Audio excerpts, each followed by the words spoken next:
할렐루야. 이 조명이 비치는 데 있어야 됩니다.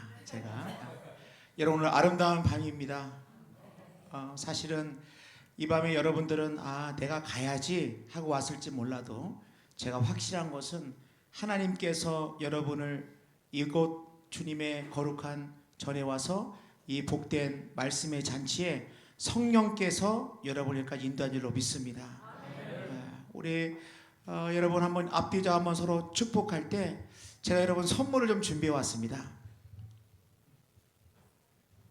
사랑합니다. 사랑합니다. 우리 옆 사람 한번 축복하겠습니다. 사랑합니다. 사랑합니다. 축복합니다. 네, 사랑합니다. 축복합니다. 네. 우리 목사님 무슨 선물일까? 여러분 사랑합니다. 여러분 이거 막 주머니에 끌어서 이렇게 하시면 안 돼요. 여러분 사랑의 마음을 가지고 사랑합니다. 우리 어제 말씀을 드렸습니다. 우리는 주님이 우리를 부르실 때 우리를 그리스도 예수의 좋은 병사 군인으로 부르셨다. 군인의 특징이 뭐냐? 첫 번째, 대가를 지불해라. 그래서 여러분 우리 훈련소에서 열심히 훈련받고 마지막에 수료하거나 임관할 때 그때는 빵빠레가 울리고 그때는 얼마나 축복과 박수 속에 그 모든 훈련의 대가를 지불했던 그 모든 것들 가운데 상급이 준비되는지 모릅니다. 그래서 우리가 대가를 지불하고 두 번째 뭡니까? 충성. 충성한다. 그래서 우리 인사했습니다. 한번 따라하겠습니다. 충성. 그렇습니다. 자, 우리 한번 손 내리고 옆 사람에게 한번 인사하겠습니다. 시작. 충성. 충성. 네, 충성이네. 우리는 여러분 저는 우리 친구들 교회가 만날 때마다 충성. 이 충성이 넘쳐나기를 축복합니다. 여러분 세 번째는 뭐였습니까? 함께 해야 된다. 함께. 군인은 함께한다. 구보도 같이 하고 밥도 같이 먹고. 그래서 우리 어제 이 주보에다가 이 무거운 성경책 올려놨을 때 우리가 깜짝 놀랐습니다. 아니 저 연약한 종이가 어떻게 저렇게 무거운 성경책을 받칠 수 있을까? 다른 것이 아니라 힘은 모으고, 따라서 힘은 모으고, 자 주먹을 한 피에 주먹을 치겠습니다. 힘은 모으고 일은 나눈다. 하나님의 사역은 어떻게 한다고요? 힘은 모으고 일은 나눈다. 근데 이거 반대인 교회가 많아요. 힘은 다 나눠집니다. 이거 당신이 나는 못해 네가 힘은 다 나눠주고, 그죠? 힘은 나눠주고 어떻게 합니까? 일은 몇 명에게 하면 몽창 몰리게 됩니다. 그게 아니고 우리는 뭘 따릅시다. 힘은 모으고 일은 나눈다. 그래서 여러분 우리가 서로 한테 반갑게 인사할 게 충성, 그 다음에 힘은 모으고 일은 나눈다. 할렐루야. 여러분 제가 껌을 가져왔는데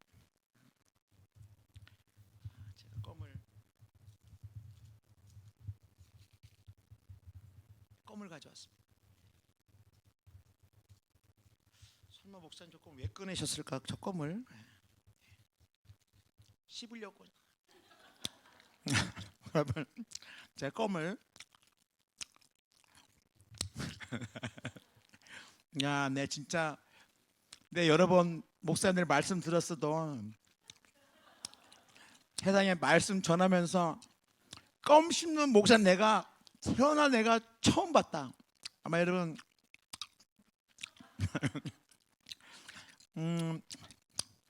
사실 여러분 우리 젊은 세대는 모르겠습니다. 저 어릴 때만 해도 이렇게 껌 씹다가 이거 그죠? 아시네. 벽에다 붙여놓고 또 씹기할 때 뛰는데 꼭 그 도배하고 같이 와. 이게 도배하고 같이 와요. 그리고 또 씹고 또 씹다가 어쨌든 책상 밑에 붙여놓고 그러지가 않아. 아마 우리 젊은 세대들은 아마 상상을 못할 거예요. 세상에 아이고 더러워라 어떻게 저걸 갖다가 껌을 갖다가 그렇게 붙여놓고 먹나. 그렇게 해요. 그럴 때가 있었어요. 여러분 제가 그러니까 여러분 제가 이 껌을 혹시 누구에게 선물로 혹시 이거를 받으시게 했냐면 아마 기겁. 아니 세상에 내가 쓰레기통 이게 무슨 씹던 껌을 갖다가 세상에 어떻게 줄 수 있느냐 아마 여러분들 다 생각하실 거예요. 여러분 근데 놀라운 사실은 여러분 맨체스터 유나이티드의 알렉스 퍼커슨이라고 하는 감독이 씹던 마지막 껌이 이베의 경매에 나왔어요. 경매. 여러분, 이 껌이 얼마에 이 퍼거슨 감독이 씹던 껌이 경매에 나왔는데 얼마에 낙찰이 됐을까요? 잘 모르지. 예. 39만 파운드인데 한국 돈으로 그 당시에 5억 8천입니다. 씹던 껌이 5억 8천만 원의 마지막 유명한 감독이긴 하지만, 여러분, 우리가 이것을 볼 때 우리 이것을 압니다. 이 껌이 중요한 게 아니고 누가 씹었느냐. 제가 씹은 껌은 아이고 들어오라면서 그냥 뭐 이게 무슨 일이라 할지 몰라도 알렉스 퍼거슨 감독이 씹었기 때문에 그 껌은 39만 파운드에 5억 8천만이라고 하는 돈에 경매에 이제 팔렸다고 하는 것입니다. 여러분, 그렇다고 본다고 오늘 말씀을 보니까 예수님께서 오늘 요한복음 9장 1절 말씀 보니까 길을 가다가 날 때부터 맹인된 자를 보셨다라고 할 때 예수님이 보신 게 그냥 스스쳐 본 것이 아니라 자세히 머무르면 주목하여 봤다라고 말씀하고 있습니다. 여러분, 우리가 이것을 볼 때 우리는 늘 생각을 해야 됩니다. 하나님의 관심이 어디에 있느냐? 하나님의 관심은 어디냐면 하나님의 관심은 사람의 영혼에게 있다고 하는 것입니다. 하나님은 사람에게 관심이 있다는 거예요. 그러니까 우리가 늘 생각할 때마다, 여러분, 그렇다고 한다면 효자는 부모님의 마음을 알고 또 좋은 학생은 선생님의 가르침에 잘 귀를 기울이는 것처럼 내가 하나님의 마음을 안다고 하는 것은 내가 한 사람 한 사람을 소중히 여긴다고 할 때 이 한 사람은 그냥 스쳐지가는 사람, 나와 잠깐의 만남에 있는 사람이 아니라 하나님께서 너무나 사랑하시는 그 한 사람. 또한 나 역시 하나님이 나를 사랑하셔서 예수 그리스도로 말미암아 십자가에 죽기까지 나를 사랑하신 그 놀라운 사랑, 그렇게 우리가 가치 있고 또 뭡니까? 의미 있고 어떤 것과도 바꿀 수 없는 소중한 것이 뭐냐? 바로 이 한 사람이라고 하는 것입니다. 할렐루야. 여러분, 그래서 우리는 사람을 볼 때, 가끔 어떤 사람은 그래요. 우리 예수 믿지 않은 사람들은 우리를 갖다가 인간의 기원에 대해서 언젠지 모르지만 어떻게 우주가 이 폭발을 하면서 이 세포가 생겼고, 세포가 이렇게 어떻게 결합을 해가지고 단세포가 이제 복합세포로 바뀌고 어떻게 하다 보니까 원숭이 비슷하게 돼서 이렇게 하다가 이제 손을 쓰는 존재가 되었고 인간이 되었다. 그러니까 여러분, 우리가 사실 보면은 우리 인간의 교회에 보면 우리의 할아버지 뭐냐? 이게 뭐냐면 바로 원숭이, 오랑우탕. 그러니까 우리가 만약에 그렇다고 한다면, 정말 우리 인간이 유인원, 원수에 진화했다고 한다면 우리가 동물원 가가지고 원숭이의 형님, 그럴 수가 없죠. 여러분, 우리의 인간의 존재는 그냥 우연히 생긴 그런 존재가 아니라 하나님께서 원래 하나님의 형상대로 이 모습대로 우리를 지으셨다고 하는 것입니다. 여러분, 그게 소중한 거예요. 그게 가치 있는 겁니다. 초코파이하고 작품하고의 차이가 뭔가? 초코파이를 작품이라고 안 하죠. 그걸 뭐라 그러냐면은 상품이다 그럽니다. 작품은 그 작가가 있는 건데 우리를 지으신 분이 누구십니까? 나를 지으신 분이 누구십니까? 하나님이시라는 거예요. 그래서 우리 보면은 사람이, 여러분, 이 면적이, 얼굴 면적이 어떻습니까? 저는 좀 약간 넓습니다만은 이 얼굴을 구성하는 게 이 재료가 몇 개 안 돼요. 눈썹하고 눈하고 코하고 입하고. 근데 이 짧은 면적에 똑같은 사람이 한 명도 없어요. 어떤 사람은 중앙 직권, 어떤 사람은 지방 분권, 뭐 여러 가지 있겠습니다만은 이게 다 달라요. 여러분, 우리가 뭐냐? 우리는 상품이 아니라 작품이다.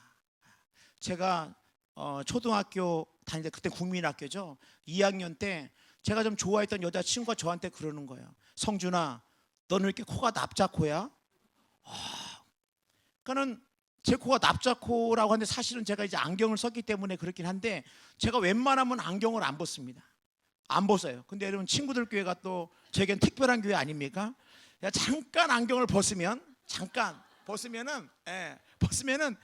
한 번 더 벗으면은 제가 이 코가 납작하다 그러니까는 제가 마음에 굉장히 좀 상처를 받아가지고, 좋아하던 여자친구가 그랬으니까.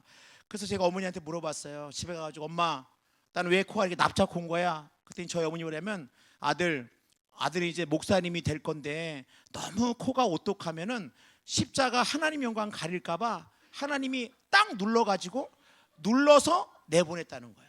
그러니까 하나님이 누른 코라, 하나님이 누른 코. 이야, 그렇구나.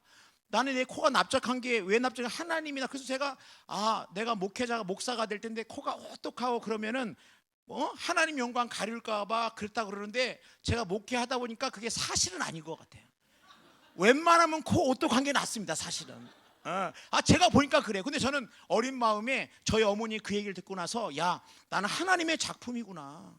내 이 얼굴이 하나님이 나 눌러가지고 내보내셨구나. 그 다음부터 제가 제 외모에 대해서 여러분 말씀드리면은 부족함이 없어요. 여호와는 나의 목자시, 내가 부족함이 없는 게 아니라 하나님의 내 이 작품, 세상에 없는 내 작품이니까 얼마나 이 있는 모습 그대로 그 다음부터 진정한 모든 것에 자유를 누리게 되었습니다. 여러분 왜 그렇습니까? 바로 내가 그냥 아무것도 아닌 수많은 사람들 중에 하나가 아니라 하나님께서 나를 사랑하시고 하나님의 작품 나를 빚으시고 지금도 빚어가고 계시기 때문에 우리가 존귀하고 귀하고 중요하고 대단하다고 하는 것입니다. 오늘도 예수님은 날 때부터 소경된 자를 보셨을 때 그냥 보지 않았습니다. 날 때부터 소경됐다. 여러분 그 인생이 얼마나 비참했겠습니까? 여러분 그 인생이 얼마나 불쌍했겠습니까? 예수님은 그 한 영혼에 대해서 소경된 자를 딱 보셨는데 그때 제자들이 예수님께 평소에 궁금했던 질문합니다. 뭐라고 질문하면 랍비여, 선생님, 이 사람이 소경된 게 자기의 죄 때문에 그렇습니까? 부모의 죄 때문에 그렇습니까? 오늘 우리 한번 2절 읽겠습니다. 2절. 오늘 요한복음 9장 2절 한번 읽겠습니다. 요한복음 2절 같이 한번 읽겠습니다. 시작. 제자들이 물어 이르되 랍비여, 이 사람이 맹인된 것이 누구의 죄로 인함이니까? 자기이니까 그의 부모이니까? 생각해 보세요. 아니 이 맹인을 보고 이 사람이 앞을 못 보는 게 누구의 죄 때문에 그러느냐? 자기의 죄냐 부모의 죄냐? 그러니까 제자들이 궁금한 게 있었던 거예요. 왜냐하면은 이 사람이 맹인된 건 누구의 죄 때문에 그런 건데 만약에 이 사람이 잘못했다 그러면 본인이 눈을 맹인됐다고 하는 건 이해가 되는데 자기가 잘못한 게 아니라 날 때부터 앞을 못 보는 거예요. 그 때문에 날 때부터 못했기 때문에 자기가 무슨 죄를 졌거나 잘못한 것도 아닌데 날 때부터 눈이 멀었고 그렇다면 부모의 죄 때문이라고 하면 아니 부모가 눈이 멀어야지 왜 이 자식이 눈을 머는가? 그러나 이 제자들의 마음속에는 뭡니까? 운명론. 만약에 이렇게 앞을 못 보는 거는 누군가의 죄 때문에 그런 것이다. 그 때문에 이들의 마음속에는 이 운명론, 제자들은 뭡니까? 그래서 이렇게 고난이 있거나 이렇게 장애가 있거나 이런 거는 누구의 잘못, 누구의 죄 때문에 그렇다고 생각을 했는데 예수님이 뭐라고 하시냐면 예수님께서는 뭐라고 하시냐면 이 사람이 이렇게 앞을 보지 못하는 것은 하나님이 하시는 일을 나타내고자 함이라고 말씀하고 있어요. 그러니까 여러분 이 제자들은 무슨 생각 갖고 있었냐면은 운명론. 미신, 운명, 율법. 그래서 여러분 보면은 지금 이렇게 세상이 많이 과학도 발달되고 문명도 발달되다 합니다만은 얼마나 많은 사람들이 이 운명론과 이 미신에 사로잡혀 있는지 모릅니다. 혹시 여러분 제가 이제 군에 있을 때 국방부에서 제가 한 3년 정도 근무를 했습니다. 용산의 국방부에서 군정 정책과에서 제가 근무를 했었는데 그때 저와 함께하던 이 공무원이죠. 이 자매가 있었는데 한 자매가 굉장히 얼굴도 이쁩니다. 얼굴도 굉장히 아주 아름다운 얼굴인데 한 40 그때 둘인가 셋 정도 됐는데 결혼을 못했어요. 결혼을 못한 건지 안 한 건지 잘 모르겠습니다만 결혼을 못하는 상황이었는데 차이 보는데 얼굴이 이렇게 항상 그 행주를 짠 것처럼 늘 얼굴이 그 이쁜 얼굴에 이게 늘 얼굴이 이렇게 좀 이렇게 행주짱 같은 얼굴이 이렇게 있어요. 그 제가 늘 마음속에 아이고 저 자매는 얼굴도 참 이쁜데 행주 짠 것처럼 얼굴이 해가지고 참 마음이 좀 그런데 뭐 제가 그렇게 개인적인 거 물어볼 수도 없는 거고. 근데 어느 날 보니까 얼굴이 쫙 펴졌어요. 대리미질한 것처럼 얼굴이 쫙 펴졌어요. 그래서 제가 너무 얼굴이 밝아져서 물어봤더니 목사님 저 남자친구 생겼습니다. 그러는 거예요. 이야 남자친구 생기니까 얼굴이 확 펴진 거예요. 그러면서 막 저도 기분이 좋더라고요. 같은 사무실을 쓰는데 그렇게 늦은 나이에 남편을 만났으니까 얼마나 좋겠습니까? 저도 너무 기뻐해줘. 축하한다고 막 그러면서 꼭 근데 며칠인가 한 달 좀 더 지나니까 다시 얼굴이 행주로 다시 얼굴이 행주로 딱 돌아간 거예요. 그 제가 얼굴을 보고 나서 좀 아이고 다시 또 얼굴 기쁘며 그래서 물어봤더니 왜 그러더니 헤어졌다는 거예요. 그래서 왜 헤어졌냐 물어봤더니 엄마가 사주팔자를 봤는데 사주팔자에서 그 남자랑 만나면 안 된다 그래가지고 헤어졌다는 거예요. 이야, 전 깜짝 놀랐습니다. 아니 사주팔자 때문에 늦은 나이에 남자친구를 만나가지고 그런 하는데 이 남자랑 결혼하면 안 된다고 해가지고 그것 때문에 다시 헤어졌다. 완전히 거기에 딱 매여있는. 그래서 여러분 지금도 제주도에 가면 토착민들은 이사할 때 아무나 안 합니다. 아무 때나 하는 게 아니라 신구간이라 그래가지고 제주도 토착민들은 그때 그 한 주간만 이사를 합니다.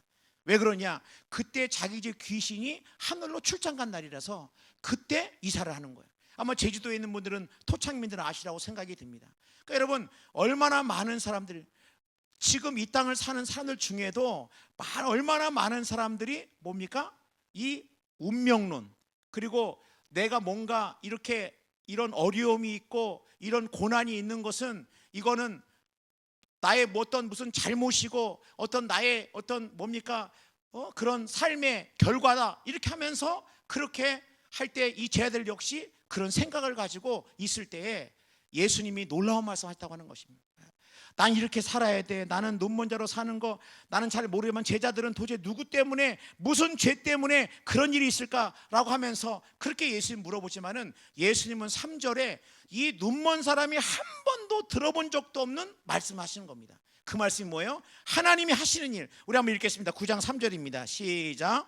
예수께서 대답하시되 이 사람이나 그 부모의 죄로 인한 것이 아니라 그에게서 하나님이 하시는 일을 뭐하죠? 나타내고자 함이니라. 하나님이 하시는 일을 나타내고자 함이라고 말씀하고 있습니다. 여러분 이걸 보면은 이게 이제 개역개정 전에는 뭐냐면 하나님의 영광을 나타나시기 위해서 했다라고 말씀하고 있습니다.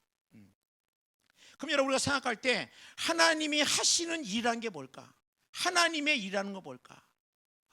여러분 우리가 이 땅을 생각할 때 이 땅을 살아갈 때 여러분 우리는 하나님의 일이 뭘까? 그러면 하나님이 나타내시고자 하는 그 일이 뭘까라고 생각할 때 그 일이 뭡니까?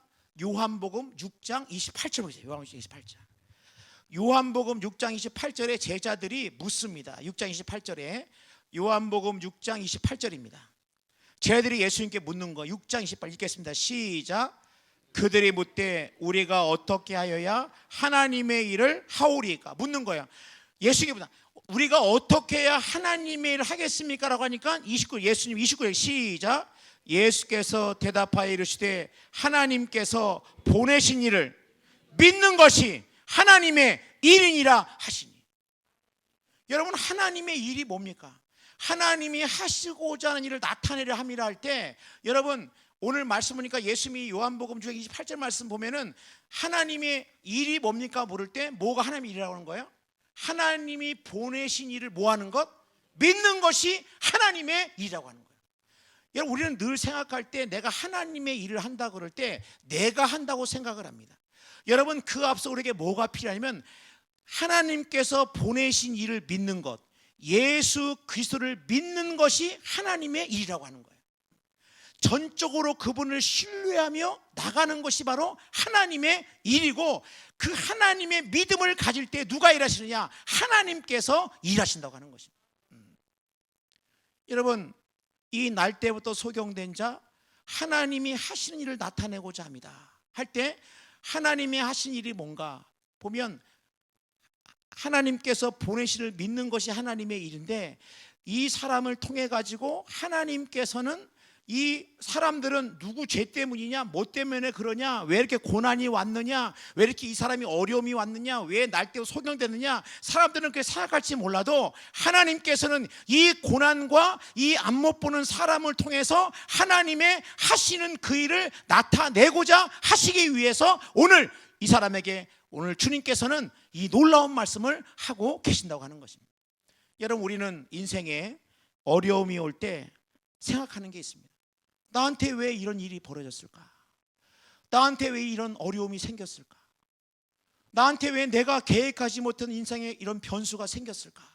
그러면서 인생에 어려움이 오면 믿음이 있노라 하면서도 그 믿음을 다 던져주고 마음속에 깊은 한숨과 마음속에 절망과 낙심과 나에게 왜 이런 일이 생겼을까? 나에게 이런 어려움이 있었을까? 우리는 그렇게 생각하기 쉬운데, 놀랍게도 오늘 이 말씀을 통해 보면은 나에게 있는 그 어려움을 우리가 어떻게 생각하냐면, 이 일을 통해서 하나님께서 영광을 받으시려고, 하나님의 하시는 그 일을 나타내 보이시려고 하나님께서 나에게 하나님께서 이런 일을 만나게 하시겠다고 믿음으로 받아들인다고 한다면, 그걸 통해서 하나님이 영광을 받으신다고 하는 것입니다. 여러분, 저는 해군에 오래 있었기 때문에 늘 해군 군목으로 이제 기도할 때마다, 늘 출항하는 군함들에서 기도할 때마다 하나님, 늘 잔잔한 바다를 주옵소서, 늘 그렇게 기도하곤 했는데, 제가 군에 있을 때 이 군종 대표자 대회라고 해가지고 전 세계의 군종이 44개국의 군종이 있습니다. 군종. 그러니까 우리나라만 군에 목사, 신부, 법사가 있는 게 아니고 전 세계 44개국에, 예를 들어서 뭐 여러분 생각할 때 뭐 덴마크니, 또 그 다음에 호주니, 하여튼 44개국에 뭐 그 다음에 이슬람 군종장교, 힌두교 군종장교, 힌두교 군종도 있고 뭐 여러 가지 종류가 있는데, 그때 모일 때, 그때 어디서 모이냐면은 슬로베니아에 있는 르블라냐에서 회의를 모였습니다. 근데 제가 르블라냐를 가가지고 제가 이렇게 보면서 꼭 한 군데 가보고 싶은 데가 있었어요.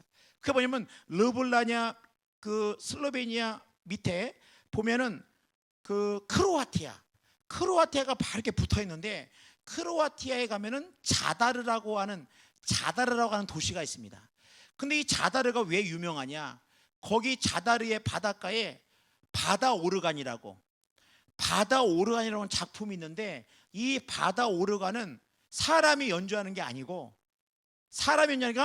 바람과 파도가 불면은 거기에서 이 바다 오르간이 소리를 내는 거예요. 오르간 소리를 내는 거예요. 제가 생각할 때, 그렇게 바다 오르간이 유명하다 그러는데 꼭 한번 거기 가보고 싶다 해가지고, 제가 회의가 끝난 다음에 이제 그 자다르에 가서 드디어 바다 오르간을, 제가 딱 그 바닷가에 있는 오르간을 딱 가봤습니다. 근데 딱 갔는데 제가 실망을 했어요. 여러분, 왜 그랬을까요? 바람과 파도가 안 부는 거예요. 바람과 파도가 불어야만 아름다운 오르간 소리가 나는데, 바람과 파도가 안 부니까 아무 소리도 안 나는 거예요. 여러분, 제가 제 평생에 거기 바닷가에 앉아가지고 바람과 파도가 오기를 기도한 적은 처음이에요. 늘 언제나 잔잔한 바다를 위해서 기도하고, 늘 바다야 잔잔하라 그랬지, 바람과 파도가 와가지고, 내가 시간도 별로 없는데 바람과 파도가 와가지고 내가 오르간 소리를 듣기를 원했던 건 처음 있는 거예요. 아드리아의 그 아름다운 바닷속에서 이렇게 해서 1시간쯤 지나 드디어 바람이 살랑살랑 불면서 바다 오르간의 소리가 봉봉봉, 오르간 소리가 나는 거예요. 이야, 여러분, 저는 그때 생각했어요. 그렇구나. 내 인생에 바람과 파도가 불 때, 이 바람과 파도가 결코 나를 무너뜨리거나 나를 절망의 자리로 이끄는 것이 아니라, 오히려 이 바람과 이 파도를 통해서 하나님은 내 삶에 얼마든지 아름다운 오르간 소리를 하나님께서는 내시고자 한다는 것을 갖다가 그때 제가 깨달으면서, 여러분, 오늘 이 말씀을 통해서 날 때부터 소경진다 다 사람들이 이렇게 된 자는 누구의 죄 때문이다, 뭐 때문이다, 뭐 환경을 탓하고 누구들을 탓하고 할지 몰라도, 우리 믿음의 사람 어떻습니까? 내 인생에 때로는 어려움과 힘들이 왔을 때, 이 일을 통해서 하나님이 영광을 받으시고 하나님이 하신 일을 나타내기 때문에 내가 하는 거 뭐냐? 예수 그리스도를 믿는 것, 내가 끝까지 주님을 거룩한 일을 믿고 나갈 때, 여러분, 그 인생 가운데 그 믿음대로 이 모든 것들을 이루시는 하나님을 경험할 수 있다고 하는 것입니다. 여러분, 이것이 바로 믿음이라고 하는 것입니다. 여러분, 우리는, 제가 95년도니까 거의 뭐 30년 가까이 되는 것 같습니다. 제가 처음으로 군에 이제 입대를 했을 때 간 부대가 진해에 있는 이 작전 사령부에 있는 이 교회를 갔는데, 거기 이제 초임이 초임이 가는 교회였어요. 막 군대 들어오면 임관해 가지고 가는 교회. 이제 제가 그때 대위로 임관했는데 그 교회가 이제 순복음 교회가 예배당을 져줘 가지고 예배당 본당은 뭐 한 400여 명 되는데 가 보니까 여자는 딱 둘. 제 아내하고 제 딸. 제 아내와 제 딸 빼고는 여자가 없어요. 장병들 한 70여 명 이게 되고 있습니다. 제가 이제 해군 군목으로 이제 가서 이제 처음에 부임하니까 정말 그런 교회였어요. 그렇지만은 제 마음속에 하나님께서 군목으로 오게 하셨는데 정말 이 장병들을 사랑하는 마음으로 이들에게 복음을 전해야겠다. 그럼 얼마나 또 나름대로 이 첫 부임지가 열정이 있었겠습니까? 그러다 제가 생각한 게 어떤 정말 전도 집회를 통해 가지고 이 장병들에게 정말 복음을 전해야 되겠다. 이제 그런 마음이 들어가지고 이제 7월 중순에 제가 임관해가지고 9월 말쯤에 전도 집회를 계획을 했습니다. 그래가지고 이제 그 집회를 앞두고 전도지도 만들고 거기다가 뭐 과일도 하나씩 넣기도 해서 막 식당 앞에 우리 장병들 식당 앞에 가서 나눠주기도 하고 또 부대를 돌면서 함정에 가가지고 장병들 나눠주기도 하면서 그 전도 집회에서 열심히 정말 그 토요일 날 2시에 있는 그 집회를 위해 가지고 열심히 준비를 했습니다. 그래가지고 이제 드디어 토요일 날이면 이제 2시에 집회를 앞두고 있는데 갑자기 화요일쯤 저희 교회 신우의 형제가 전화가 온 거예요. 목사님, 저희들 피양 갑니다. 피양. 여러분, 이게 피양이 뭐냐면은 이 태풍이 오면은 이 군함은 부두에 붙어 있으면은 이 바람이 불 때문에 이 뭡니까 배하고 이 부두하고 부딪혀 가지고 이 배가 위험합니다. 그 때문에 태풍이 오면은 모든 배가 부두를 떠나 가지고 안전한 곳으로 옮기는 거예요, 배를. 그러니까 그래서 딱 나와 보니까 세상에 이 교회 앞에 있는 부두에 있던 군함들이 전부 다 나가는 바닷가 쪽으로. 아니 토요일 날 집회를 앞두고 있는데 이렇게 다 나가니까 저희 군종병 상소백을 해요. 목사님, 일단 김밥부터 취소해야 될 것 같습니다. 왜냐면 그때 살이랑 김밥이라고 믿음으로 70명밖에 안 나오지만 300개 정도 김밥을 주문해 놨어요. 그러니까 이 상소배가 생각할 때는 아이고 김밥 이렇게 준비하는데 지금 다 본인도 배 타봤지만은 지금 태풍 온다 그래가지고 태풍 온다고 지금 다 피양 가는데 목사님 이거 이제 안 됩니다. 태풍 피양 가면 이거 안 됩니다 그러더라고요. 그래서 상서봐, 우리는 토요일 날 1시 59분 59초까지 우리는 포기하지 않는다. 취소하지 않고 그대로 하고 오늘 밤부터 우리 모여가지고 기도하자. 그래서 올 수 있는 사람은 다 한번 모여가지고 기도하자 하고 밤 10시에 딱 모였는데 4명이 저 군정병 둘, 교회에서 자던 하사 하나, 4명이 모여가지고 이제 태풍이, 그러니까는 이 제목이 뭐냐면 태풍 진로 변경을 위한 기도예요. 여러분, 제가 별거 다 해봤습니다.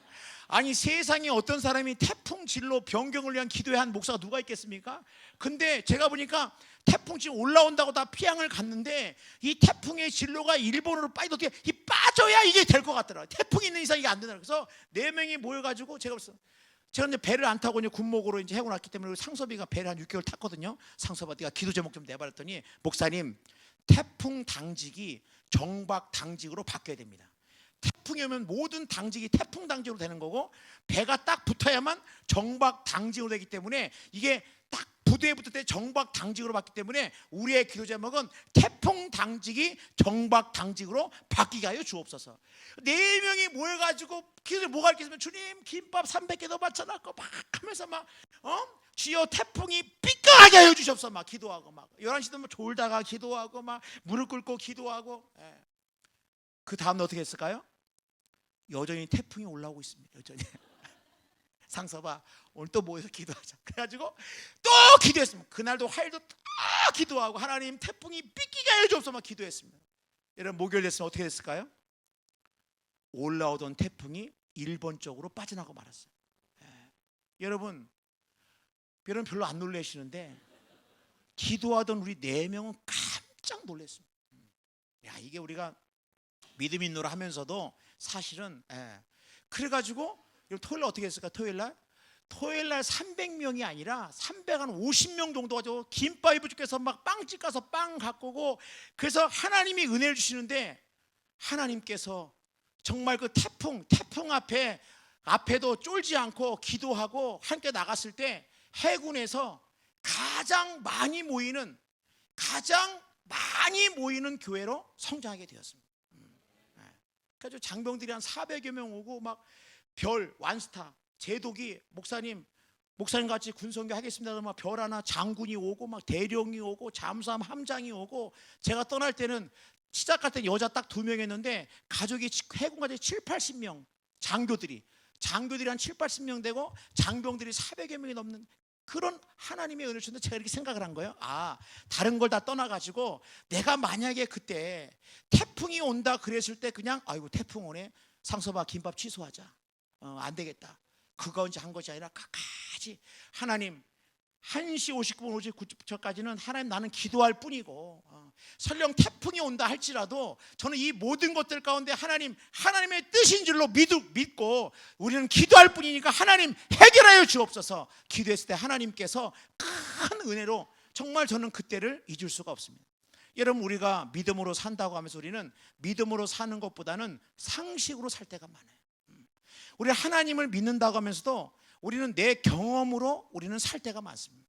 우리 하나님을 믿는다고 하면서도 우리는 사실은 하나님의 전능하신 말씀, 하나님의 능력의 말씀보다는 내가 알고 있는 내 지식, 내 경험, 내가 만났던 어떤 뭡니까 내 제한된 그걸 통해 가지고 우리는 하나님을 이해할 때가 많고, 그래서 이 신앙이라고 하는 게 그냥 상식과 어떤 이런 뭡니까 이 합리의 수준에서 머물겠다고 한다면, 여러분 하나님은 어떤 분이시냐? 하나님은 내 생각을 초월하시고 내 모든 경험을 초월하시고, 하나님은 내가 생각한 것보다 내가 기도한 것보다 하나님은 훨씬 더 크시다고 하는 것을 여러분 우리 믿음으로 받아들여야 한다는 것입니다. 여러분 이게 믿음입니다. 우리는 운명이 나는 원래 이렇게 살아야 돼, 나는 원래 이런 인생이야, 내가 무슨 믿음이 뭐가 있어, 나도 하나 내 몸도 하나 추스르기 어렵고 나는 내가 할 수 있는 게 아무것도 없는데, 이렇게 자꾸 하는 것은 뭐냐? 우리가 믿는 하나님을 우리는 너무 하나님을 제한하고 하나님이 어떤 분이신가를 갖다가 우리가 인정하지 못하는 그런 좁은 마음이라고 한다면, 여러분 오늘 하나님의 일이 뭐냐? 하나님께서 보내신 일을 믿는 것이 하나님의 일이다. 믿음이다. 믿음. 여러분, 제가 군에 있을 때 교육사령부에 근무하는데 그때 무슨 기도했냐면 백부장의 믿음에 대해서 설교를 했습니다. 주일날. 그래가지고 백부장으로 아시죠? 그 하인이 죽게 되었을 때에 예수님 앞에 나왔을 때 백부장이 뭐라 합니까? 주님, 예수님 오실 거 뭐 있습니까? 말씀만 하옵소서, 나을 줄로 믿습니다. 백부장이 주님, 예수님 올 거 없습니다, 그냥 지금 말씀만 하세요, 나을 줄로 믿습니다. 예수님이 그 본문을 보면은 깜짝 놀랐다. 예수님이 깜짝 놀랐다는 말이 성경에 한 2번 정도 나오는데, 그 놀랬다는 그 표현이 뭐냐면 백부장이 오실 거 없습니다, 말씀만 하옵소서, 나을 줄로 믿습니다, 그 얘기를 딱 듣고 나서 깜짝 놀라면서 내 믿음이 크도다 라고 할 때 고침을 받는데, 그래서 제가 그 설교 제목을 내 믿음대로 될지어다고 설교를 딱 했습니다.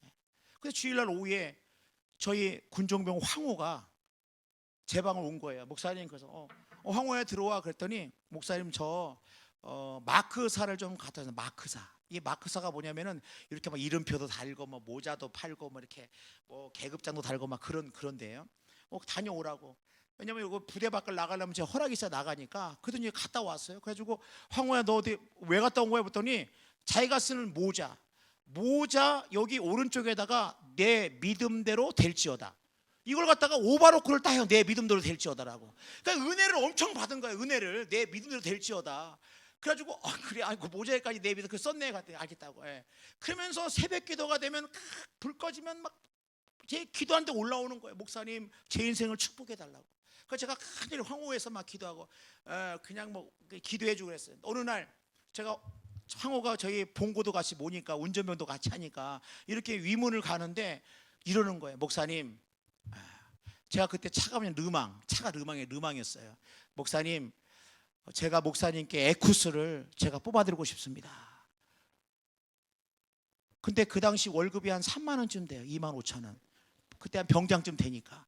아니 월급 2만 5천 원 받는데, 목사님 그 목사님 차 르망인데 제가 에쿠스 뽑아드리겠습니다. 그러더라고요.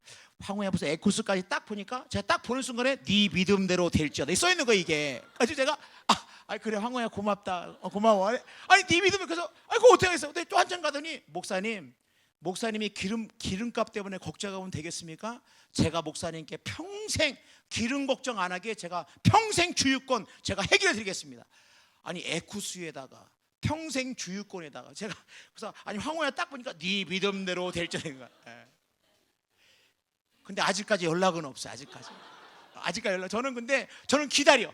저는 전화가 모르는 전화 뛰면 황호야 아니에요. 아직까지 안 왔어. 그 한 20년 좀 넘었는데 아직까지는 안 왔어요. 근데 저는 주님 오시는 것보다 사실은 황호를 좀 기다리고 있어요. 저는 황호가 반드시 올 거다. 에쿠스 끌고 이제 G90 끌고 황호가 올 거다. 근데 아직까지 오지는 않았어요. 근데 저는 여러분 제가 생각을 할 때 이런 생각을 야, 내 믿음대로 될지어다. 여러분 우리는 뭘로 사느냐? 믿음으로 사는 거예요. 여러분 저희 누님이 권사님이시거든요. 저희 누님이 그래도 믿음도 있으시고 저보다 나이 차는 있습니다만은 이 누님이 아들이 딱 하나 있습니다.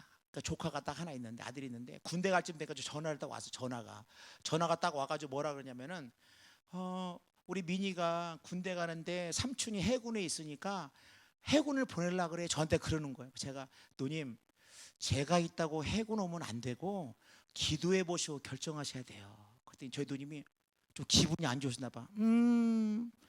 알았어. 근데 끊더라고요. 그래서 공군을 갔어요. 공군을 갔어요. 내가 그렇게 얘기했더니 그래서 공군 기도 갔나 보다 했어요.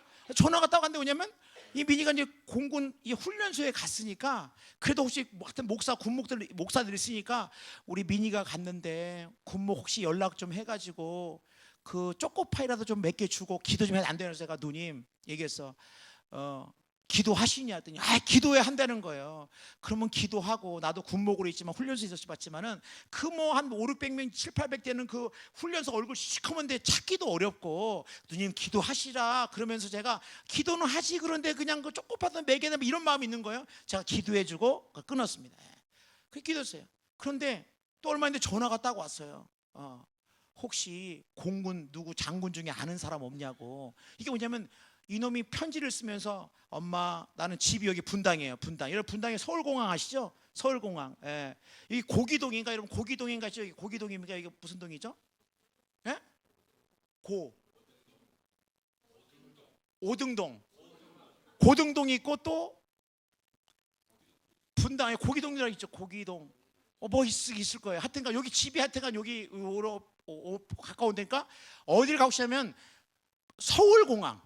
성남에 있는 서울공항을 가고 싶었던가 공군이니까 집 가까운 데로. 그래서 엄마 서울공항은 빽 있고 힘 있는 사람이 애들이 간다 그러는데 엄마 하면서 이렇게 편지를 쓴 거예요. 그 아들이 또 그거 쓰니까 하나밖에 없는 아들을 쓰니까 또 지푸라기 잡으면 심정이 어찌 뭐 전화가 래 혹시 아는 사람이 있냐 여기 하더니 누님 기도하시냐?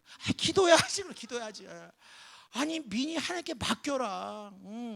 아니 기도해야 만약에 민이가 내가 이렇게 했다 그러면 내가 했다 그러지 하나님이 자기를 인도했다고 생각하겠느냐. 누님 기도하시라.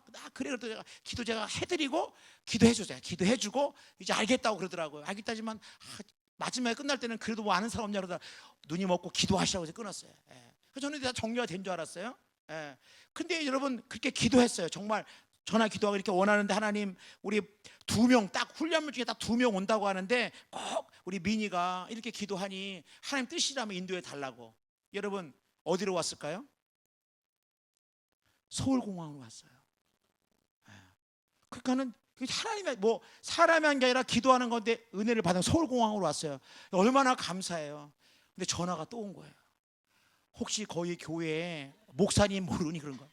이 녀석이 보니까 교회를 갔더니 군종병이 너무 좋아 보여요. 군종병 보니까는 거기 막 교사도 하고 있고 막 교회 갔더니 자기는 뭐 짝대기 하는데 가봤더니 막 군종병이 좋아 보이니까 혹시 공군 군목 알면 우리 민이 좀 군종병 좀 쓰면 안 되겠냐고 그 서울공항. 그래서 제가 누님 군종병은 편하려고 그러면 안 된다. 다 새벽기도 불 켜야지. 추운 날 와가지고 히터 틀어야지. 아니다. 그래 아는 사람 그렇게 민이가 편하려고 하면 안 되고 그래 알았어. 누님 기도한다 그러더라고요. 또 기도해주고 끊었어요. 근데 좀 이따 또 전화 왔어요. 그럼 군견병. 여러분 군견병이 뭐냐면은 이 부대 개 끌고 다니면서 이렇게 철장 있나 이 군견병이 있어요. 개. 얘 또 개를 좋아하는 거야. 그래가지고 혹시 군견병으로 가면 제가 참 여러분 생각해보세요. 아니 서울공항 왔죠. 어쨌든 간에 기도 응답 가운데 진짜 은혜 가운데. 근데 궁금합니다. 누님 기도하시라. 하나님이 우리 민이 그렇게 좋아한다 그러면 또 기도하는 그 길을 또 인도하지 않겠느냐. 이걸 어떻게 했을까요? 군 견병 돼가지고 개 끌고 다 전역했어요. 저는 이 과정을 제가 보면서 야 우리가 믿음이 있노라 하면서도 얼마나 결정적인 순간에 믿음이었고 내어 맡기지 못하는가.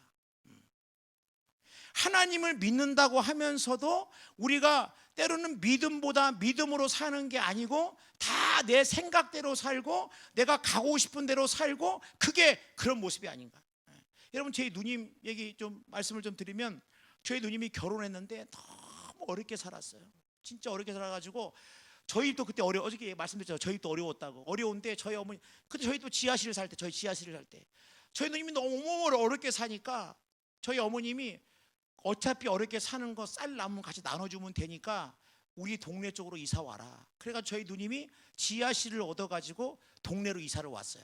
근데 이사를 올 때 왜 그 이삿짐 센터를 부를 그게 없으니까 연락이 온 거야. 이사 오는데 좀 친구들 데려와서 좀 이사 좀 도와주면 안 되겠냐. 그래가지고 제가 지금은 홍콩에 가 있는 김한덕 목사라고 우리 홍콩 애진교회에 있습니다. 우리 제가 잘 아는 우리 양용아 선교사님이 사역했던 홍콩 애진 그 친구인데 그 친구가 전화했죠. 너무 친한 친구니까 전화해가지고 야 우리 누님이 이사하는데 뭐 일꾼 쓸 돈은 없고 좀 도와줬더니 알겠다고 해가지고 저희 둘이 이사하는데 도와줬어. 이사하는데 그 지하실에 막 짐 넣고 우리 전문가도 아니니까 막 그릇도 깨먹고 막 이러면서 하여튼간 그러니까 굉장히 어렵게 남을 좀 하고 어렵게.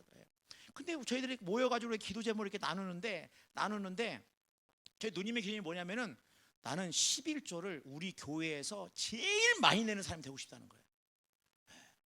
여러분 저는 저희 누님이 밥도 먹고 살기 어려운데 지금 아니 밥 먹고 지금 엄마 남은 쌀 갖고 지금 먹고 사는 그러한 형편인데 아니 무슨 뭐 그 뜬금포처럼 나는 11조를 제일 많이 내는 나는 그런 되고 싶다 그렇게 하는 거예요. 그래서 제가 그것도 기도 제목이니까 누님과 같이 기도합시다 하고 그냥 같이 기도가 하나님 이렇게 마음에 소원을 두니까 하나님 같이 기도하고 그랬어요. 기도하고 했는데 정말 여러분 하나님께서 저희 누님 교회로 이렇게 인도하시고 이렇게 하면서 딱 만남의 축복을 딱 주셔가지고 하나님이 그 길을 딱 물지의 길을 딱 열어주셨어요.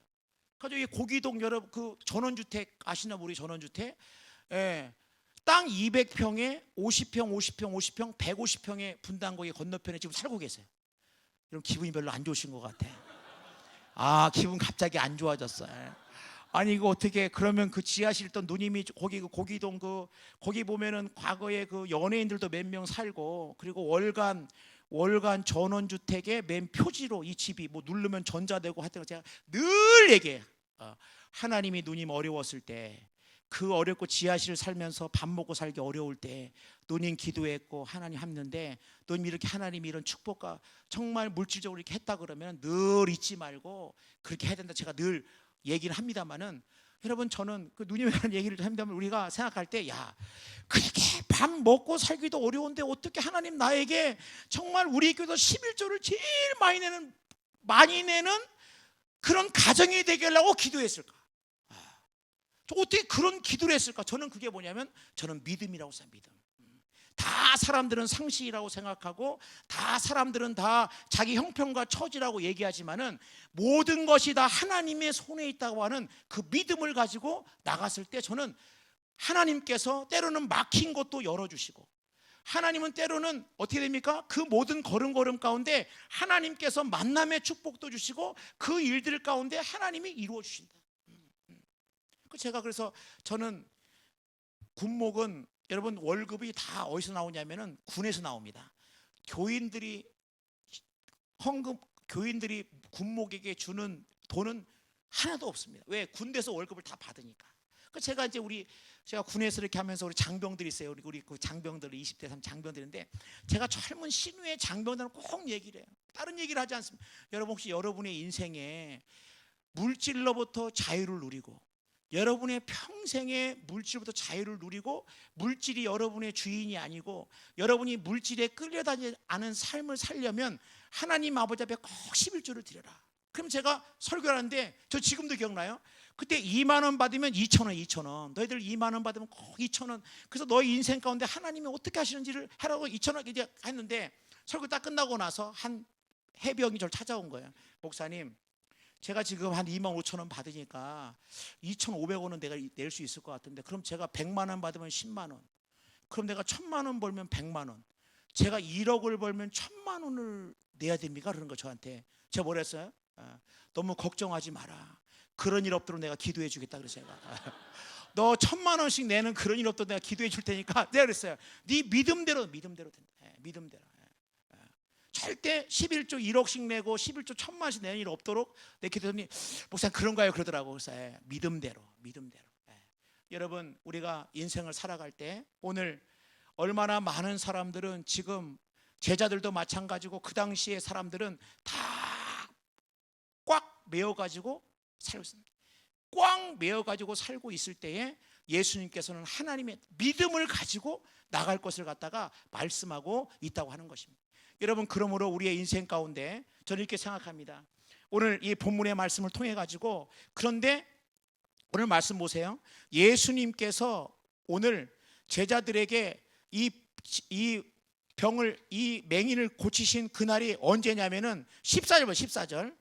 여러분 14절 보겠습니다. 14절 읽겠습니다. 자, 요한복음 9장 14절입니다. 시작. 예수께서 진흙을 이겨 눈을 뜨게 하신 날은 뭐라고요? 안식일이라. 안식일. 그러니까는 굳이 예수님이 뭐라고 말씀하시냐면은 이 진흙이 눈을 뜨게 한 날이 뭐냐면은 안식일이라고 말씀. 안식일. 여러분 생각해보세요. 안식일이 뭡니까? 안식일은 이 하나님께서 세상을 창조하시고 6일째에 인간을 창조하시고 그 다음 날이 안식이었어요. 이 날은 무슨 날이면 모든 것이 다 하나님께서 하신 모든 것들이 다 완전하시고 완벽하시고 이 모든 것들 가운데 진정한 더 이상 보태거나 뺄 것도 없는 완전히 좋은, 정말 그 모든 것들 가운데 평안함과 그 모든 진정한 행복과 기쁨이 있는 곳이 바로 뭐냐? 이 안식입니다. 안식. 그런데 예수님께서는 이 땅에 오셔가지고 바리새인과 서기관들이 뭐라 하냐면은 왜 예수님이 이렇게 병든 자 고치냐, 왜 예수님이 이렇게 안식일날 이런 일을 하느냐 라고 하면서 예수님이 안식일날 하는 그 일에 대해서 굉장히 비판을 많이 하고 마치 예수님이 안식일을 깨트리는 것처럼 예수님을 비난합니다. 근데 사실은 예수님이 이 땅에 오신 것은 이유는 뭐냐면 예수님은 참된 안식을 주시기 위해서 오셨다고 하는 거예요. 예수께서, 여러분, 이 유대인들은 이 안식일을 너무 잘 지키죠. 안식일을. 그래가지고 이스라엘에 가면은 지금도 안식일날 엘리베이터를 누르면 안 돼요. 엘리베이터 누르면 어떻게 됩니까? 안식일을 범하는 거예요.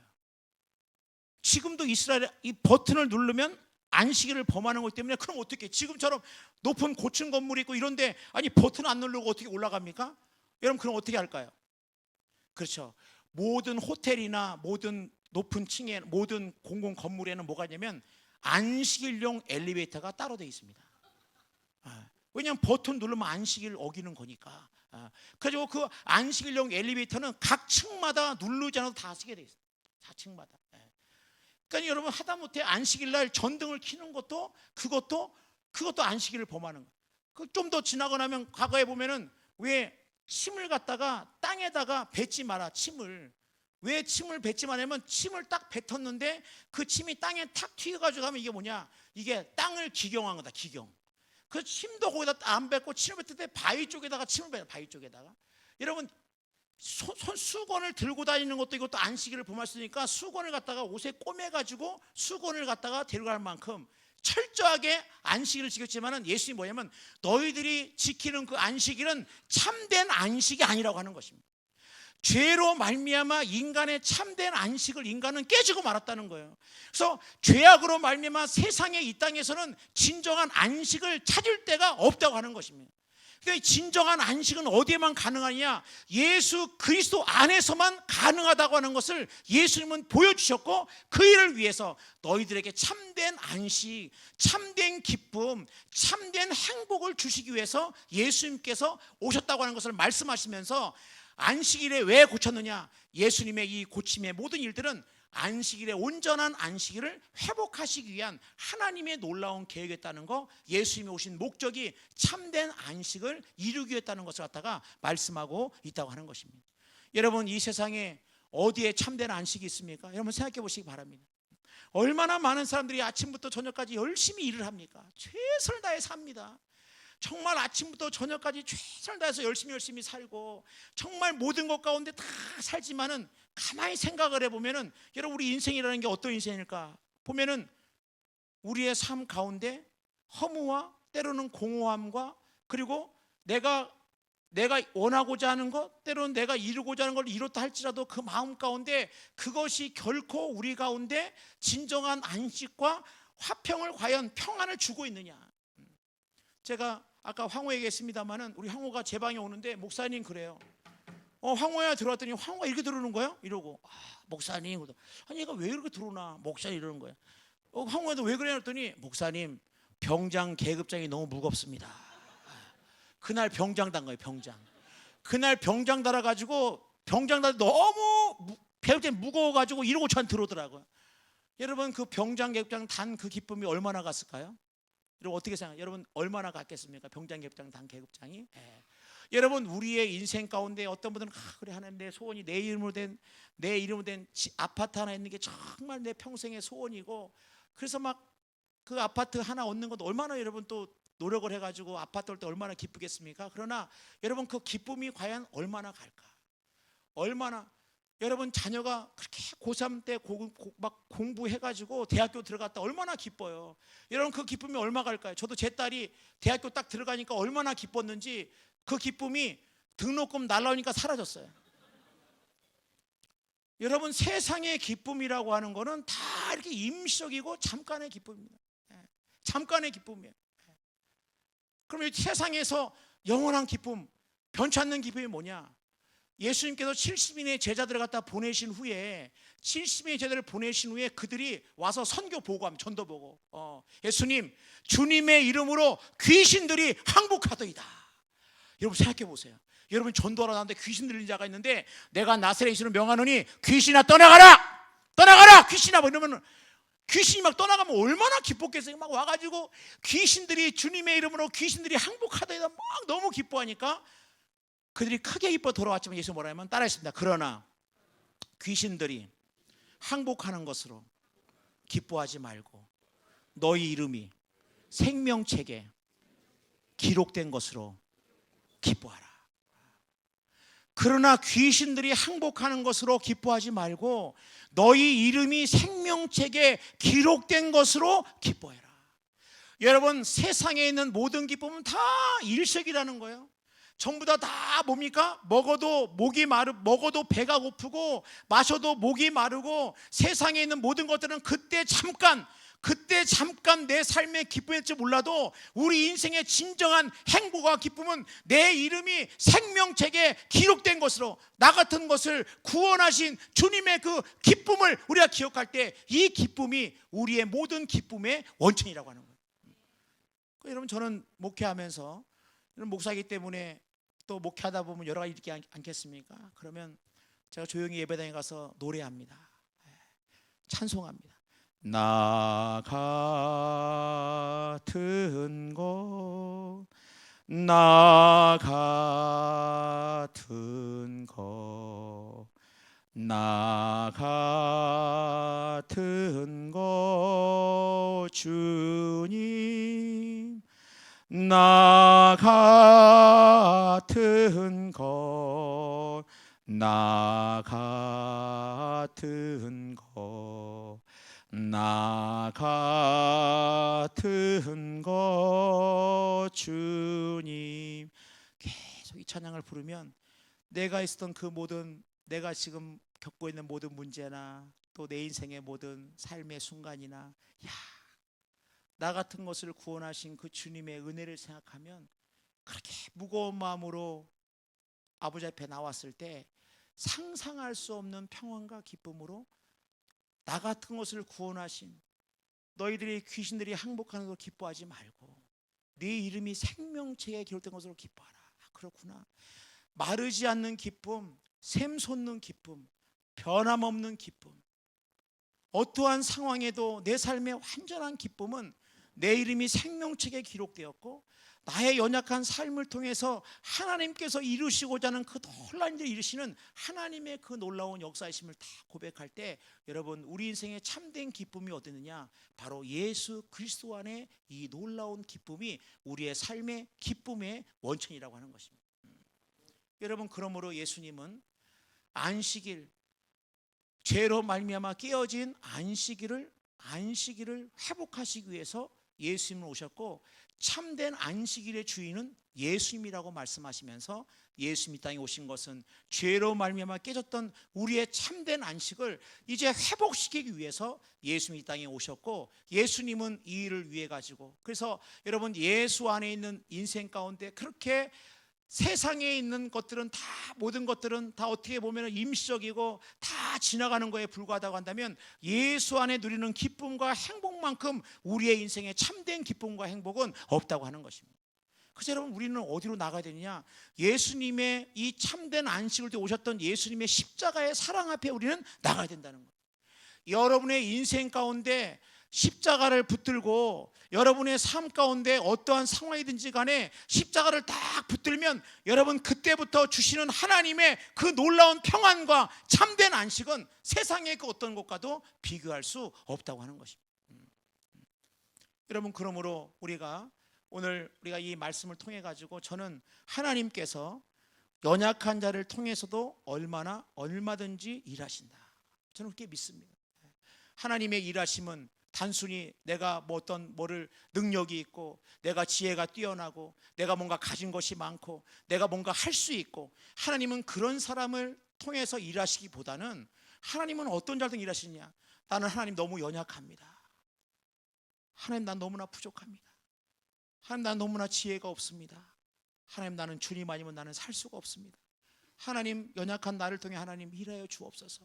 그런 가난한 마음을 가지고 하나님께 나았을 때 하나님께서 그 마음 가운데 주시는 겸손한 자에게 주시는 하나님의 그 놀라운 은혜가 여러분 임할 때에 세상의 그 어떤 것들도 우리의 인생을 흔들 수 없는 놀라운 삶의 그 놀라운 기쁨, 참된 기쁨과 행복이 우리의 모든 삶 가운데 넘쳐난다 한다는 것입니다. 저는 제가 이렇게 목회를 하면서 이렇게 쭉 목회를 해올 때 저는 사람들이 다 포기하죠. 제가 해군 교육사령부에 근무할 때 소령 부부가 있어요. 소령 부부가. 근데 이 소령 부부는 제가 가서 보니까 아니 부부가 소령인데 이 소령과 이 아내가 토요일 날 장을 봐가지고 주일 날 장병들 밥을 해주는 거예요. 여러분 생각했지만 그 교육사령부 제가 근무할 때 그 장병들이 꽤 됐는데 전날에 와가지고 다 반찬 만들고 뭐 만들고 둘이만 도와주고 뭐 해가지고 주일날이 되면은 그 장병들 밥을 해주는 거예요. 그러니까 목사 입장에서 보면은 얼마나 참 귀하겠습니까? 귀하고. 그래서 제가 이제 얘기했어요. 우리 집사님 정말 저는 집사님 가정이 해군 보고마를 위해서 하나님이 꼭 써줬으면 좋겠다. 그랬더니 그 집사님이 뭐라 하냐면은 목사님 저희들은 끝났습니다. 그러더라고.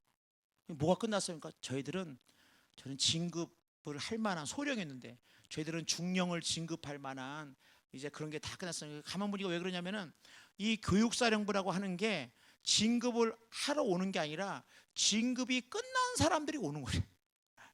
그러니까는 우리 해군의 구호가 뭐냐면 바다로 세계로, 이게 우리 해군의 건배 구호거든요. 바다로 그러면 세계로인데 이 교육사령부는 바다로 그러면 집으로. 깜짝 놀란 거예요. 아니, 저는 이제 목사니까 교육사가 이런 거 알고 봤더니 세상에 사령관도 다 진급 안 돼가지고 제대하기 전에 오신 분. 그리고 여기 있는 분위기가 다 이제 바다로 집으로 더 이상 끝나. 근데 아니 왜 이렇게 하랬더니 목사님 제가 군에 있는 동안에 이렇게 내가 언제 또 섬기겠습니까? 우리 가정이 장병들 섬기고 내가 이렇게 섬긴 게 너무 하나님이 주신, 그래서 저는 너무 귀하니까 제가 얘기했습니다. 집사님 저는 인간의 끝이 하나님의 시작이라고 믿습니다. 저는 집사님 기도할 거고 하나님의 은혜의 공석 티오, 이게 이제 중령이다 그러면 중령 티오잖아요. 거의 있을 줄로 믿는다. 근데 목사님 기도하니까 근데 이제 아멘은 안 해. 왜 하냐면은 알잖아요. 지금 신급 다 끝나가지고 받아 얘기하는 거예요. 목사님, 저는 해군에서 자기신이 모셨던 사람이 진급한 사람이 없다는 거야. 그 내가 모셨던 사람이 잘 돼야 좀 끌어도 주고 땡겨도 주고 막 이러는데, 그러는데 아무도 없다는 거야. 그러니까 목사님 기도해 너무 감사한데 막 그때 아멘 했어. 아멘, 그 아멘 기도했습니다. 여러분, 이제 진급 처리됐습니다. 어떻게 됐을까요? 중령으로 진급했어요. 여러분, 대령 때 어떻게 됐을까요? 이분이 대령으로 진급했어요. 여러분, 이런 말씀 드리니까 목사님 그거 뭐 우연히 뭐 어떻게 하다 보면 된 거 아니야 생각할지 몰라도 저는 압니다. 하나님의 은혜의 공석은 항상 남겨두시는구나. 하나님이 사람이 모든 거 다 하는 것 같아도, 사람이 모든 거 다 계획대로 되고 내가 생각대로 되고 난 이렇게 될 거라고 생각할지 몰라도 하나님의 하시는 일은 있구나. 그때 교육사령부 제가 갔을 때 말씀드렸지, 남해일 사령관이었는데 투스타인데 이미 동기가 별세 달고 집으로 가려고 여기 왔어요. 부인은 집사님이세요. 이분은 예수자입니다. 근데 이분이 워낙 뭔지인지 모르지만 기독교에 대해서 굉장히 약간 부정적인 분이었어요. 근데 또 목사의 사명은 뭐냐면은 이 부정적인 이분은 어떻든 지휘관이니까 이분 가서 이제 뭐 제가 하면서 이제 기도하다가 매일마다 군목의 편지 이런 걸로 해가지고 모든 부대원들에게 매일 아침 편지를 매일 보냈어. 매일. 그러니까 이분들이 편지가 오면 읽어보면 좋은 내용도 있고 뭐 이렇게 하니까 읽어보는 거예요. 근데 이분이 기독교에 부정적이었는데 와이프는 아내는 교회를 다니지만 오늘 회의 딱 들어갔더니 정훈 참모 목사님이 보낸 편지 읽어봤어? 그러니까 정훈 참모가 네 읽어봤습니다. 야, 이거 목사님 매일 보내주는데 나 읽어보니까 너무 좋은데 국방일보에 연락해가지고 목사님 이렇게 보내주는 거 이거 기사화 좀 시켜봐 그러는 거예요. 그 제가 국방일보에 이만하게 나왔습니다. 그것 때문에. 그 제가 얘기했어요. 그분은 이제 아내가 예수 믿고 하는데 그래서 가서 이제 기도해주고 하면서 사령관님, 사령관님은 이제 다 끝났다고 하고 이제 전역하신다고 하지만 저는 목사이기 때문에 내가 끝이 아니라 하나님이 끝났다고 해야 저는 끝이라고 저는 믿습니다. 저는 사령관에서 기도할 거고 사령관님, 하나님께서 사령관님 어떻게 인도하시는지 저는 사령관에서 기도해 주고 해군을 위해서도 귀하의 쓰임받게 기도하겠습니다. 이분은 지금 한 몇 개월 후면은 집에 가야 되는 분 앞에서 목사가 와가지고 이렇게 얘기하니까 얼마나 목사 뭐 기도해 주는 건 좋긴 한데 얘기하더라고요. 사령관님 저는 그렇게 생각하지 않습니다. 저 기도하겠습니다. 여러분, 이분이 어떻게 했을까요? 놀라운 사실은 투스타 부대에 있던 해군 교육사령부가 갑자기 쓰리스타 부대가 되면서 이 투스타가 자동적으로 쓰리스타가 된 거예요. 중장이. 별로 여러분들 안 놀랐어요. 별로. 그럼 어떻게 뭐 되던 거 아니야? 뭐 어떻게 한 거야? 뭐 안 가냐? 놀라운 사실은 정책이 바뀌면서 왜 해군이 투스타냐 쓰리스타가 됐고 이 별세 이분이 어떻게 했을까요? 이분이 별넷 해군 참모총장으로 제가 있을 때 참모총으로 올라갔어요. 이분이 이미 남해일입니다. 남해일 치면 다 나와요. 남해일 치면 이분이 투스타가 끝날까 했더니 별 셋이 됐고 넷이 됐고 총장이 됐다. 여러분, 저는 이렇게 생각합니다. 우리의 인생에 가는 걸음은 내가 계획하고 내가 간다고 생각을 해요. 그래서 우리 믿음의 사람은 내가 어떤 형편과 처지를 할지라도 하나님께서 내 걸음을 인도하시고 하나님이 내 걸음을 붙드시고 하나님의 가장 선하신 길로 하나님이 나를 이끄신다라고 하는 그 믿음을 가질 때 그 믿음대로 되어진다는 거예요. 이 믿음대로 되어지는 거예요.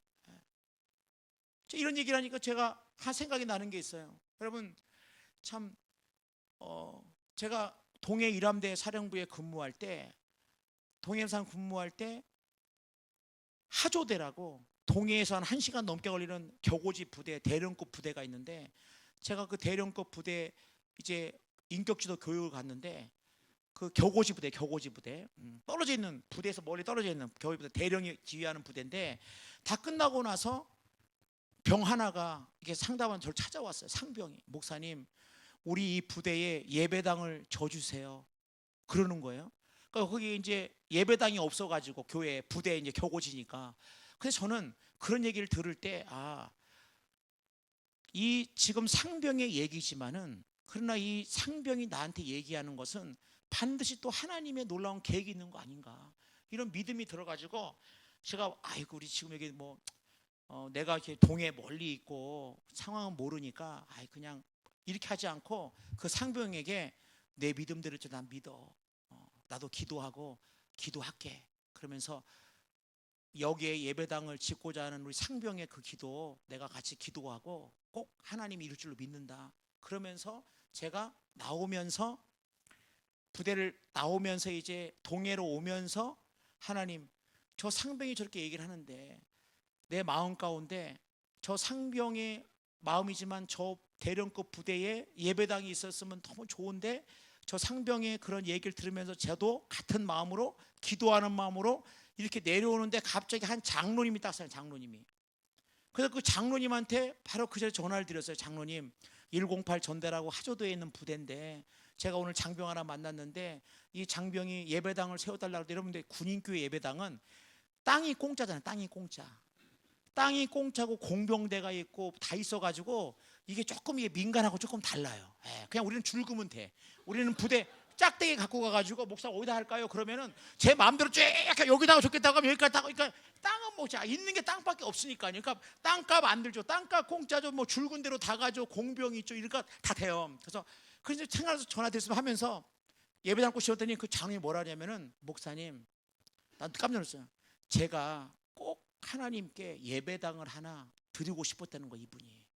그러면서 얼마면 되겠습니까? 그러는 거예요. 그래서 제가 조금 때 믿음으로 크게 불렀었는데 너무 갑자기 부르는 바람에 좀 크게 불렀는데 그 당시에 벌써 한 20년 됐죠. 20한 4년 됐는데 장로님 1억 정도면 될 것 같습니다 했더니 목사님 바로 추진하시고 바로 그럼 제가 1억 헌금에 드릴 테니까 예배당 지으세요. 가지고 한 방에 해가지고 108 하조대 지금도 가면 있고 이제 그 장로님이 했던 그 돌판이 지금도 있는데 그래서 이제 예배당이 시작됐어요. 그래서 이제 예배당이 시작되는데 누구한테 할까 하다가 우리 동해 해군 유치원에 그 유치원 아이 가운데 나노라고 하는 그 나노의 아버지가 건축업자였어요. 우리 원장이 나한테 말하는 거예요. 목사님 저 나노 아버지가 건축하니까 뭐 부대 건축이 뭐 크지도 않으니까 공사가 어디 가서 좋다고 해서 이 나노 아버지가 맡아서 이 일을. 근데 예배당을 짓고 우리 뭐 간단하게 할 거니까 하다 보니까 제가 장병도 있는 거니까 아예 카페도 좀 넣어. 카페 좀 넣었으면 좋겠다 해가지고 카페도 25평 넣고 본당도 뭐 75평 넣고서 100평 하니까 짓다 보니까 예산이 초과가 된 거예요. 초과가. 근데 이제 그분한테 1억을 이미 이제 받았지만 여러 가지 그러니까 초과되니까 나노 아버지가 얼굴이 근심이 막 저를 찾아왔어요. 목사님 3천만 원 빵꾸 났습니다. 막 이러면서 근데 정말 마음이. 근데 이제 제가 뭐 그분은 또 그러기도 뭐하고 그래서 나나한테 어떠냐 목사님 말한 대로 천정 고도 높이고 카페도 만들고 바닥도 깔고 목사님 말씀에 순종하다 보니까 이게 예산이 생각보다 늘어나지고 거의 3천원도 빵꾸가 났습니다. 막 이러는 거예요. 그래서 제가 나나 아버님하고 나나 아버님 일단 지금은 어렵고 사업을 하다 보면 때로는 어려움도 있고 때로는 벌기도 하고 까지기도 하고 또 벌기도 하고 그런 건데 제가 그때 그랬어요. 그럼 나는 아버지 자 우리 12월 달까지 이것만이 공사가 아니니까 제가 목사니까 12월 달까지 우리 나노 아버지가 그 건설하는 그 일에 뭐 그렇지 않지만 하는 일에 정말 12월 달까지 갔을 때 나는 이렇게 생각한다. 우리 나노 아버지가 3천 더 들었지만 분명히 하나님께서 예배당을 짓고 이 일에 하나님께서 반드시 나노 아버지에게 더 많은 걸 난 줄 줄로 믿는다. 아멘이 없어. 아멘이. 여러분, 아멘이 없어요. 그냥 하는 말이야. 그냥 목사 하는 말. 듣는 둥 마는 둥. 그래서 그 말은 뭐냐면 빨리 목사님 3천 주신다고 얘기하세요. 막 그런 눈빛이에요. 근데 저는 그럴 수가 없어요. 왜냐면 이렇게 상비 형제 안 되니까 저 나름대로는. 그래서 12월 달쯤 돼가지고 그러면 그때 돼서 정말 이 사업을 했는데 올 한 해 동안에 어려웠다 그러면 날 찾아와라 그랬어 내가. 내가 목사로서 최선을 다해. 그러나 나는 아버지 나는 믿을 때 하나님이 나는 아버지 이런 마음을 주시고 예배당 졌는데 귀한 일이니까 난 더 잘 될 줄로 믿는다고 막 기도를 막 간절히 막 나는 아버지에서 막 간절히 기도했어요. 간절히 기도를 했습니다. 근데 아멘도 없어요. 그냥 가만히 있다고. 그거 이제 갔어요. 근데 진짜 제 아내가 저 뒤에 있습니다. 이거는 제 목사가 뭐 제 아내 놓고 뭐 없는 얘기 하겠습니까? 제 아내 저희 뒤에 있는데 11월인가 됐는데 나노 아버지가 집으로 찾아온다는 거 저보고 아, 때가 됐구나. 이거 3천만 원 됐구나. 그래가지고 집으로 오는데 오시라 그랬죠. 대동 아파트 30도 몇 도예요, 뭐 200 몇 도지. 왔어. 그 나는 왔는데 나는 그 갖고 왔는데 딱 문을 열는데 뭔가 노란 상자를 딱 들고서 마음이 조금 안심이 조금 됐어요. 딱 왔는데 뭐냐면 이 나누에 그러는 거예요. 목사님, 진짜 자기가 지금까지 동해에서 몇 년 동안 사업을 벌써 10년 넘게 했는데 올해처럼 공사가 잘 돼가지고 돈을 번 적이 없다는 거야.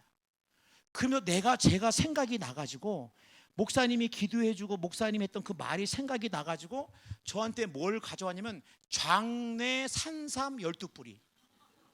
저는 인삼은 먹어봤지만 여러분 저는 인삼은 알지만 산삼은 제가 본 적도 없고 먹어본 적도 없어요. 먹어본 적이 없어요.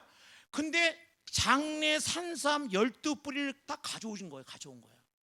이 나는 아버지가 그제 그 끝을 딱 했더니 막 산삼 먼저 확, 야, 이 산삼이 막 확 하더라서 이건 부모님 드려야죠. 그래서 저희 부모님 6뿌리, 장모님 6뿌리 해가지고 나중에 보내드렸습니다만은 저희 나는 아버지를 보면서 제가 생각한 거예요. 아, 여러분 우리의 인생 가운데 어려움이 오거나 또 우리 인생 가운데 하나님 아버지 앞에 후회가 없다고 하는 게 뭐냐 그러면 하나님의 선한 일을 감당할 때 하나님이 반드시 하나님께서는 그 일을 갖다가 기억하시고 또 그 눈물도 하시고 헌신도 반드시 하나님께서 하나님의 그 일들을 이루신다고 하는 것을 저는 의심하지 않고 확신합니다.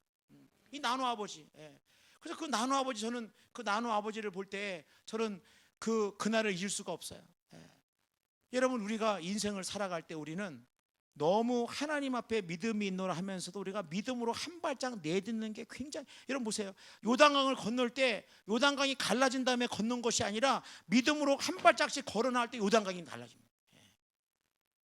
그러니까 하나님이 우리를 뭘로 하나님 우리를 살고자 하냐면 너는 제발 믿음으로 살아라. 너는 네 지식으로 살고 네가 이해되는 대로 살고 네 생각대로 살고, 그러니까 그 안에서 항상 우리가 어떻습니까? 늘 부족하고 늘 허덕거리고 늘 예수 안에 살면서 늘 빈약하고 허덕거리고 뭔가가 늘 부족하고, 하나님은 풍요로우시고 하나님은 인색하지 않으시고 하나님은 우리의 모든 삶 가운데 기도한 것보다 생각한 것보다 훨씬 더 많은 것들로 채우시기를 원하시는데 우리는 어떻다는 거예요? 늘 우리는 믿음으로 얘기하면서도 우리는 믿음 없는 우리의 모습이 많다고 하는 것입니다. 저는 여러분 하나님께서 어떤 자를 축복하시느냐, 이 하나님의 사랑을 나누어 주는 자를 축복합니다. 어떻게든지 할 수 있든지 간에 하나님 내가 복의 근원과 통로가 되게 하여 주옵소서. 나를 통해서 내 이웃과 우리 교회 공동체와 내 삶과 내 자녀와 내가 복의 근원과 내가 복의 통로가 되게 하여 주옵소서. 하나님 흐르고 넘치게 하여 주옵소서. 여러분 우리가 그런 믿음의 길을 걸어갈 때 저는 하나님께서 우리의 믿음대로 이 모든 걸음들을 인도해 주신다고 저는 믿습니다. 그래가지고 보세요. 오늘 보니까는 이 침을 발라가지고 이 앞을 못 보는 사람에게 예수님께서 진흙을 바른 다음에 실로암에 가서 씻으라 그럽니다. 여러분 생각해 보세요. 눈 못 보는 사람에게 진흙을 발랐다? 무슨 의미가 있어요? 생각해 보세요. 아니 어차피 앞을 못 보는데 이 앞 못 보는 사람에게 왜 눈에다가 진흙을 발라가지고 너 실로암에 씻으라 말씀했을까? 여러분 만약에 사람들이 이 사람은 눈먼 자라는 걸 다 알 텐데 눈먼 자를 다 알고 있는데 이 사람이 지금 진흙을 가지고 잔뜩 눈에다 바르고 어딘가를 간다고 한다면 사람들이 이 사람이 눈을 못 보는 것을 더 확실하게 알지 않겠습니까? 저 사람은 원래 눈을 못 보는 사람이냐 완전히 눈을 못 보는 사람을 확실하게 아는 것처럼 여러분 우리의 인생 가운데 우리의 연약한 부분에 예수님께서 사실은 진흙을 바르고 예수의 보혈의 피를 바르고 예수님 앞에 주님 내가 앞을 못 봅니다. 주님 내가 내 마음에 이런 상처가 있습니다. 나는 믿음이 없습니다라고 하나님 아버지 앞에 내가 믿음으로 나갈 때 하나님께서 그때 그 모든 것들을 치유하시고 회복하시는 하나님의 놀라운 능력을 우리가 경험할 수 있다고 하는 것입니다. 여러분 오늘 저는 이렇게 생각합니다. 날 때부터 소경된 자에게 예수님 말씀하셨고 예수님은 소경된 것이 결코 누구의 죄 때문이 아니라 하나님의 영광을 위해서다. 내 인생 가운데 믿음으로 살아갈 때 생각을 바꾸고, 내가 어떠한 환경이든지 간에, 내가 어떠한 환경이든 간에 하나님 앞에 정말 내가 기도한 거 응답 받았을 때, 또 내 인생에 어려운 일을 만났을 때 이것이 내 발목을 잡고 있고, 이것이 내 삶을 갖다가 걸림돌이 되고 있고, 이것이 나를 갖다가 꽉 붙들어서 꼼짝 못하게 하는 것이 아니라 오히려 이걸 통해서 하나님이 영광을 받으실 거다, 그렇게 믿고, 형편과 상황이 어떤 할지라도 그것을 믿고 주님 앞에 나갈 때에 우리를 인도하시는 하나님의 그 놀라운 은혜가 넘쳐날 줄로 믿습니다.